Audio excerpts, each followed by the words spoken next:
तुमचं आपल्या YouTube चॅनलमध्ये पुन्हा एकदा मनापासून स्वागत करते। आता थोड्याच दिवसात बाप्पा येणार आहेत आणि बाप्पा येणार आहेत म्हणल्यास आपली लगबग असते तयारी वगैरे करणे किंवा मोदक बनवणे। आता प्रत्येक दिवशी आपण वेगवेगळा काहीतरी प्रसादाला बनवायचं ठरवतो, कधी फळं ठेवतो, कधी गोडाचा नैवेद्य असतो, कधी खिरीचा राहतो, तर कधी पुरणाचे वगैरे असे वेगवेगळ्या प्रकारचे प्रसादाला आपण मोदक किंवा कोणतेही स्वीट्स बनवून ठेवतो। आता जास्त करून आपण मोदकच बनवतो कारण पप्पाला मोदक खूप जास्त आवडतात त्यामुळे। तर मग म्हटलं चला आज सुद्धा तुमच्यासोबत एक छानशी मोदक रेसिपी शेअर करते। आता मोदक रेसिपी खूप सोपी आहे आणि खूप छान सुद्धा आहे, झटपट होते, मुलांना वगैरे सगळ्यांना तुम्ही मोदक देऊ शकतात। आता लाडू बनवा किंवा मोदक बनवा हे आपल्या मनावरती आहे, तर दोन्ही बनवता येते। तुम्ही लाडूही बनवू शकतात आणि मोदकही बनवू शकतात। चला तर मग फटाफट आपण मोदक बनवण्यासाठी काय काय साहित्य लागणार आहे ते पाहूया। मोदक बनवायचे म्हटलं तर त्याचं साहित्य पण सगळं अगोदरच तयार करून ठेवायला लागतं। तर आता इथे मी सगळं साहित्य काढून ठेवलेलं आहे, तर पाहूयात काय काय आहे। तर इथे मी 1 वाटी एवढा रवा घेतलाय आणि हा जो आपला नेहमीचा रवा असतो तोच रवा आहे, बारीक आहे। 1 वाटी रवा, 1 वाटी साखर आणि पाव वाटीपेक्षा थोडंसं जास्त खोबरं तुम्ही कमी जास्त घेऊ शकतात। थोडीशी बडीशेप घेतली आणि थोडीशी सुंठ पावडर। आता तुम्ही सुंठ पावडर बडीशेपच्या ठिकाणी इलायची घेतली तरी चालेल किंवा केसर वगैरे घेतलं तरी चालेल, मोदकाला खूप छान असा फ्लेवर येतो। आणि त्याचबरोबर आपल्याला तूप लागणार आहे 1 ते 1.5 चमचा मोठा एवढं। आणि त्याचबरोबर मी इथे घेतलेला आहे फूड कलर, हा येलो कलर आहे। तुम्ही कोणताही फूड कलर घेऊ शकतात, म्हणजे ज्या कलरचे मोदक तुम्हाला हवेत त्यासाठी, आणि कलर नाही टाकला तरी सुद्धा चालतो। आता हा जेल कलर आहे, तुम्ही हवा तर पावडर कलर सुद्धा घेऊ शकतात, म्हणजे जो असा पिठासारखा येतो ना तसा वाला। आता हा जो आहे तो थोडासा असा चिकट वगैरे आहे पण याला कलर वगैरे छान येतो। आता मी मोदकामध्ये फक्त कलरसाठी फोटोज वगैरे व्यवस्थित यावेत म्हणून कलर टाकते, नाही टाकला तरी सुद्धा चालतो। आता मोदकाला आपल्याला पाणी किंवा दूध या दोन्हीपैकी एक घ्यायचं आहे। तर आता मी पाणी घेते, तुम्ही हवं तर दूध घेतलं तरी चालेल, म्हणजे तुमच्या आवडीनुसार पाण्यामध्ये सुद्धा बनवू शकतात आणि दुधामध्ये सुद्धा। तर 1 वाटी एवढा रवा आहे, तर रव्याला खूप जास्त पाणी लागतं, तर मी जवळजवळ 1.5 ग्लास एवढं पाणी गरम करण्यासाठी ठेवलंय। तुम्ही हवं तर 1.5 ग्लासाच्या जवळ दूध घेऊ शकतात आणि जसं लागेल तसं आपल्याला त्यामध्ये टाकायचे। असं नाही की 1.5 ग्लास घेतला तर तेवढंच पूर्ण लागेल, कधी कधी थोडं जास्तही लागू शकतं, कधी कमीही लागू शकतं। तर हे पहा एवढं प्रमाण आपल्याला लागणार आहे ते मी घेतलेलं आहे। चला तर मग आता रवा भाजायला घेऊयात। आपली कढई इथे गरम झाली आणि गरम कढईमध्ये तूप घालायचे। तुपाचं प्रमाण तुम्ही कमी जास्त करू शकतात। तूप पूर्ण वितळू द्यायचं आणि चांगलं तूप गरम झालं की त्यामध्ये आपल्याला रवा घालायचा आहे।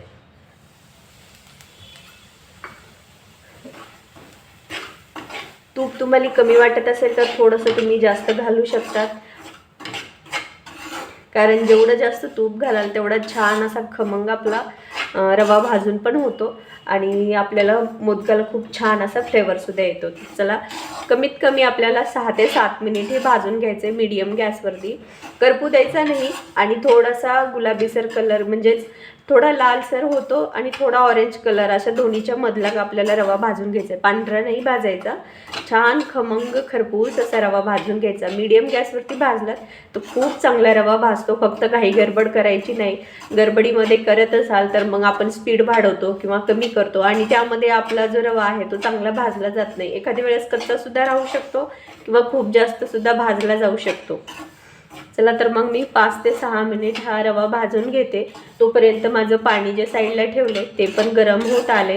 मी तुम्हाला दाखवते किती पाणी ठेवलंय। जसं मी सांगितलं की इथे 1.5 ग्लास एवढं पाणी मी गरम करण्यासाठी ठेवलंय। आता तुम्ही हवं तर दूधही घेतलं तरी चालेल। तर मी पाणी घेतलंय, तर आपलं पाणी जे आहे ते गरम करून झाले। यावरती झाकण ठेवून झाकून देईल नंतर रव्यामध्ये टाकण्यासाठी।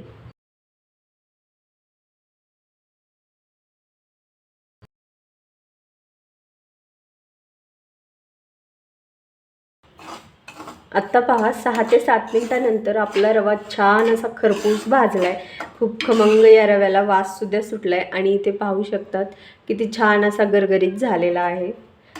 स्मेल खूप छान येते याची आणि खूप चांगला खरपूस भाजलाय, त्यामुळे आता आपलं मोदक जे आहेत ते बिलकुल बिघडणार नाहीत, खूप चांगले होतील आणि चवीला पण खूप जास्त चांगले होतील। तर आता भाजलेल्या रव्यामध्ये खोबरं टाकून घेऊयात। तुम्ही याच्यासोबत ड्रायफ्रूटसुद्धा टाकू शकतात, जे तुम्हाला आवडतात ते. यामध्ये तुमच्या आवडीचं केळी वगैरे काही तुम्ही टाकू शकतात, म्हणजे ज्यामुळे टेस्ट थोडी जास्त होईल. रवा भाजून घेतलेला आहे, खोबरं मिक्स केलेलं आहे. तर आत्ता आपल्या गॅसची फ्लेम जी आहे ती एकदम स्लो करायची, कारण यामध्ये आपल्याला साखर टाकायची. आणि साखर टाकल्याच्या नंतर खूप जास्त वेळ रवा भाजत बसायचं नाही, नाहीतर आपला जो रवा आहे तो साखरेमुळे गोडामुळे लगेच असे त्याच्या गाठी व्हायला लागतात आणि करपून चिटकायला लागतो. त्यामुळे जेव्हा आपण साखर टाकू त्यावेळेस लगेचच आपला जो रवा आहे तो मिक्स फक्त 1 मिनिट एवढाच करायचा आणि लगेचच यामध्ये आपल्याला पाणी टाकायचं आहे. खूप जास्त वेळ वाट नाही पाहिजे. यामुळे ती गॅसची फ्लेम जी आहे ती एकदम कमी केली, जेणेकरून आपल्या रव्यामध्ये गाठी होऊ नये आणि ते कोठेही खाली करपू नये. आता रवा मिक्स करून घेतला मी फक्त 1 मिनिटाच्या मध्ये आणि लगेच यामध्ये पाणी टाकायचं आहे. तर पाणी टाकताना एका साईडनं पाणी टाकायचं आणि एका साईडनं आपल्याला जो रवा आहे तो आपला मिक्स करत राहायचा आहे.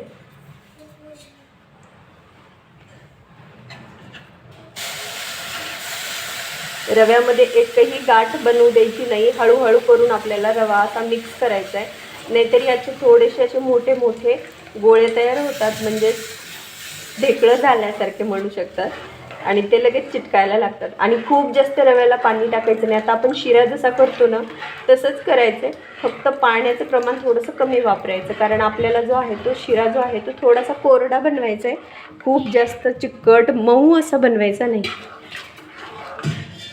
साखर छान अशी स्लो गॅसवरती विरघळवून घ्यायची.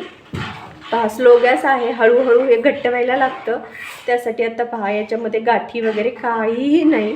आता यामध्ये थोडासा फूड कलर टाकूयात.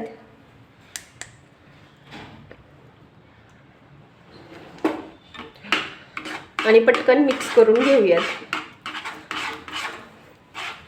कमी वाटत असेल तर फूड कलर थोडासा जास्त टाकायचा.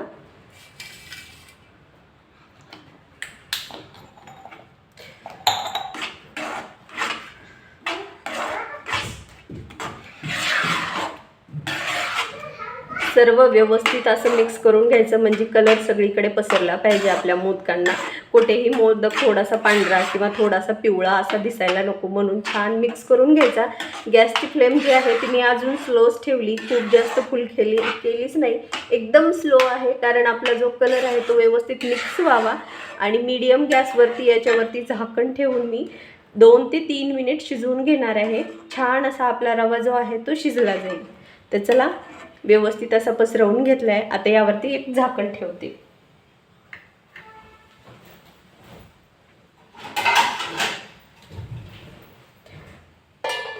झाकण ठेवलं आणि आता याला छान असं शिजू देते, खूप छान याचा फ्लेवर येईल. आता 3 मिनिट झालेत आणि बघूयात की आपला रवा हा शिजून तयार झालाय का. कलर तर खूप छान दिसतोय. हां, दिसायला तर खूप छान असं झालं आहे आणि आपल्याला असाच हवा आहे रवा. मला खूप जास्त चिकट नको होता, थोडासा असा मोकळा हवा आहे, कारण आपण पाणी थोडंसं कमी टाकलं होतं, कारण मोदक जे बनवायचे त्यासाठी आपल्याला छान असा हवा आहे. खाली थोडासा कमी स्पीडवर ते शिजवला आणि पाण्याचं प्रमाण थोडंसं कमी टाकले, त्यामुळे थोडंसं खाली चिटकला वाटतं. चिटकू द्या, काय हरकत नाही, कारण आपल्याला थोडासा कोरडा हवा आहे. आणि खालचे जे खरवडं आहे म्हणजे थोडंसं चिटकलेले जे कडक कडक असतं ते नंतर खायला खूप छान लागतं. आपल्याला मोदक बनवायचे, आपण फोकस मोदकवरती देऊया. छान पहा आपला रवा जो आहे तो शिजलेला आहे. आता हा थोडासा थंड करून घेऊयात आणि याचे थंड करूनच आपल्याला मोदक बनवायचे. चला तर मग त्याला थंड होण्यासाठी ठेवून देऊयात. गॅसची फ्लेम मी इथं बंद केली आणि आता हे थंड करून घेऊ. इथे आपला शिरा बनवून छान तयार झाला आहे मोदकासाठी आणि थंडही खूप चांगल्या प्रकारे झाला आहे. तर आता इथे एक मी छोटी प्लेट घेतली आणि इथे तूप घेतले, जे मी साच्याला आतमधून लावून घेतले. आता पातळ तूप खूप छान पटकन लागलं जातं, पण हे थोडंसं घट्ट आहे. पण गरम आपला शिरा खूप जास्त थंड पण झाला नाही, हलकासा गरम आहे. तर आता छान असा आपला शिरा घेऊयात आणि यामध्ये थोडा थोडा करून भरूयात. असाच आपण प्रसादाला शिरा देण्याऐवजी अशा प्रकारे थोडंसं डिझाईन पण तयार होते आणि मोदक पण तयार होते. आता प्रसादाला आपण शिरा वगैरे काहीही करून देऊ शकतात, पण थोडंसं याला मोदकाचा आकार दिला तर अजून छान वाटतं. यामध्ये जेवढं रवा बसतोय तेवढा आपल्याला टाकून घ्यायचा आहे आणि छान असं थोडंसं दाबून घ्यायचं, म्हणजे जे काही आकार कळ्या वगैरे आहेत याला ते छान पडल्या जातील. तुम्ही यामध्ये थोडंसं ड्रायफ्रूट्स वगैरे खवा टाकला तरीसुद्धा चालेल. छान असे बनवून तयार होतात आणि खायला पण खूप भारी लागतात, टेस्टी असे. हे पहा, आपला आता मोदक जो आहे तो बनवून तयार झाला आहे. आता हा काढून बघूयात की तो कसा झाला.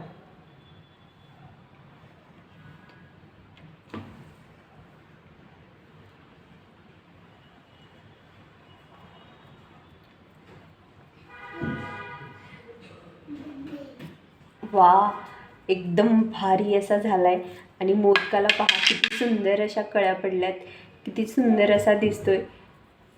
पहा किती छान असा बनवून तयार झाला. आपल्याला पाहून नवल वाटेल असा, कारण आपल्याला हाताने पाकळ्या एवढ्या पाडा येतील अशा आपल्याला पाडता येत नाहीत, पण साच्याने खूप छान अशा पाडल्या जातील. तर एकदम सुंदर असा मोदक आपला बनवून तयार झाला आहे. आता पुन्हा एकदा एक मोदक असाच बनवून घेऊयात. मधून थोडंसं तूप लावायचं, म्हणजे जेणेकरून जो शिरा वगैरे आहे तो चिटकू नये यासाठी आपल्याला तूप लावायचे. तुम्ही मूग डाळीचा पण असाच बनवू शकतात, फक्त दाबून थोडंसं व्यवस्थित घ्यायचं, म्हणजे आपला जो मोदक आहे त्याला आकार छान येतो. आणि शिरा थोडासा थंड होऊ द्यायचा, जेणेकरून आपल्याला तो हाताने व्यवस्थित आतमध्ये दाबता येईल. आता गरम शिरा हाताला चटकतो, आणि असं काही नाही की थंड शिऱ्याचे मोदक येत नाहीत. उलट रवा जो आहे त्याला जसा आकार देताल वाटीत वगैरे टाकून, तशा आकारामध्ये ते छान बनवून तयार होतो. आता इथे आपला मोदक पुन्हा एकदा भरून झाला. आता उघडून पाहूयात की हा कसा होतो. एकदम कमाल असे मोदक होत आहेत आणि खायला पण हे खूप भारी लागणार आहेत. तर पहा, आता मी हा दुसरा सुद्धा प्लेटमध्ये ठेवला आहे आणि तुम्ही पाहू शकतात की कसा दिसतोय ते. याच्यावरतून तुम्ही गार्निशिंग ड्रायफ्रूट्सने करू शकतात, किंवा गुलाबाचा गुलकंद वगैरे असं जो बनवलेला असतो तो पण लावू शकतात. खायला छान लागतो. चला तर मग मी बाकीचे सगळे मोदक अशाच प्रकारे बनवून घेते आणि झाल्यानंतर तुम्हाला दाखवते. इथे माझे सर्व मोदक बनवून तयार झालेत. आता मोदक पाहायच्या अगोदर फटाफट आपल्या चॅनलला एक लाईक आणि एक सबस्क्राईब करा, म्हणजे जेणेकरून आपला हा व्हिडिओ इतरांपर्यंत अजून पोहोचवला जाईल, शेअर केला जाईल. चला तर मग, एवढे सुंदर भारी आणि खूप चवीला चांगले असे मोदक झाले होते. कोणीही सोप्यात सोपी रेसिपी आहे, कोणीही बनवू शकेल. आणि पहा, यांचा कलर आकार खूप छान असा झाला होता. जसं आपण केळीचा शिरा बनवतो तसं केळी टाकून जर शिरा किंवा ॲपल टाकून बनवलात तर अजून खूप भारी याला टेस्ट येते. आपण बाप्पासाठी रोज काही ना काही बनवतो, तर मोदकामध्ये थोड्या थोड्या व्हरायटीजसुद्धा बनवू शकतो.